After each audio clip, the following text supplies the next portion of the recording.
আমি দুজনকে অনুরোধ করছি আমার দিকে আপনারা আমাকে অ্যাড্রেস করে কথা বলেন। অবশ্যই আপনি আসবেন, তাদের কিছু করার নেই। এরপরে এগুলোর কারণে তো আজকের এই উত্তরটি। আচ্ছা, এরপরে যে উনি বলতেছেন না আমাকে বলতে দিতে হবে, ওয়ান বাই ওয়ান বলতেছেন গতানুগতিক না কোনো গতানুগতিক না, সব এভিডেন্স দিয়ে ডিপেন্ড করে। এরপরে কেন হইছে সাদিক কেন আপনাদের এরপরে চর্চার কারণে আজকে উনি যে গুজবের কথা বলছে, কালকে সারা রাত আমি না এই রাজনৈতিক সংস্কৃতি তো আমরা চাই না। আপনারা এটা করছেন, এগুলোর কারণে তো আজকে এগুলো হইছে, এগুলোর কারণেই তো সাদিক কেন গণতন্ত্র না এটা আপনাদের দায়। এই দায় আপনার এই বাংলাদেশের ইতিহাসে আমি তো দেখলাম 54 বছরের ইতিহাসে এই মিথ্যা থানায় গিয়ে মব তৈরি করা। এই ভাই এগুলো ছিলেন। আচ্ছা আমরা এক এক করে থানায় গিয়ে আমরা এক এক করে শেষ করি। আমরা একটু জীবনের নিরাপত্তার জন্য গিয়েছে। যে সাদিক ভাই আপনি বলেছেন এই নিরাপরাধ শিক্ষার্থীদের উপর এইভাবে নেককারজনক হামলা করা। আসবো আপনার সে হামলার করার পর উনি আবার বৈধ দিচ্ছেন না, এটা ঠিক আছে? এটা কি বৈধ? আপনাদের দুজনের কাছে আসবো। আপনি আমাকে আমরা একই সাথে উনি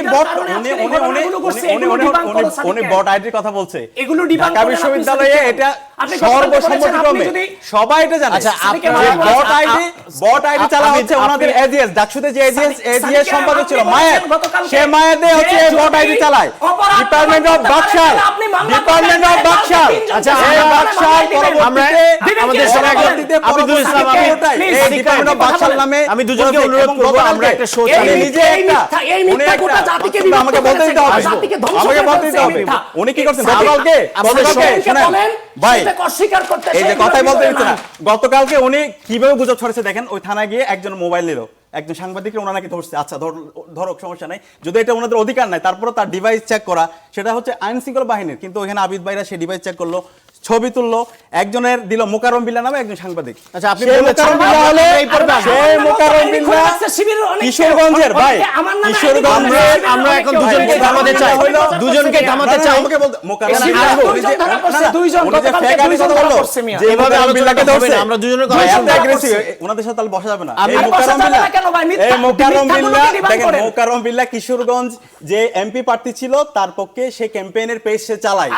তাকে ধরে উনি বলছে বটফোর্স ধরছে, তার দলের বটফোর্সদেরকে ধরে তারপরে সে বলতেছে হচ্ছে কি আমরা একটু শান্ত ভাবে চালিয়ে দেব। সকল বটফোর্স চালায় হচ্ছে আকবর ভাইয়ের কাছে যেতে চাই। আবির ভাই হচ্ছে সাদিক কায়েম, আব্দুল ইসলাম বটফোর্সের অ্যাডমিন। ভাই সিল্লায়া আমি প্রমাণ নিয়ে আসছি সাদিকের। সিল্লায়া মার্কেট পাওয়া যায় না, সিল্লায়া মার্কেট পাওয়া যায় না। খান এবং আমি দুজনকে বিনয়ের সাথে অনুরোধ করছি, আমাদের সঙ্গে একজন অতিথি আছেন সাদিক কায়েম, আপনি অনেক সময় নিয়েছেন। ঢাকা বিশ্ববিদ্যালয়ের মাটি থেকে গোটা বাংলাদেশে যেভাবে নোংরামি ছড়িয়েছেন, ঘৃণার চর্চা করিয়েছেন আপনি। আবিদুল ইসলাম আবিদ, আমরা একটা টক শোতে আছি। ওনার মতো একজন না না সাদিক ভাই আপনি অনেক সময় নিয়েছেন, আপনি আপনাকে অনুরোধ করব না, আমাদের সঙ্গে আরেকজন অতিথি আছেন। এই মিথ্যা প্রমাণ করে আমরা টক শোতে এগিয়ে নেই। এবার যেতে চাই জামাত ইসলামের যিনি হচ্ছেন আমির, তাকে বলছে সাদা শয়তান। আপনি অনেক সময় নিয়েছেন, আপনি বলবেন যিনি গুজব ছড়াবো একটা দলের যিনি গুজব ছড়াবে, যিনি সংগঠনের নেতৃত্ব পর্যায়ে আমি দুজনকে অনুরোধ করছি আমার দিকে আপনারা আমাকে অ্যাড্রেস করে কথা বলেন। আমরা আকবর ভাইয়ের কাছে যেতে চাই। সিনিয়র সাংবাদিক আকবর হোসেন আমাদের সঙ্গে আছেন। আপনি নিশ্চয়ই শুনতে পাচ্ছেন রাজনীতির মাঠের উত্তাপ টেলিভিশন টক শো পর্যন্ত গড়াচ্ছে।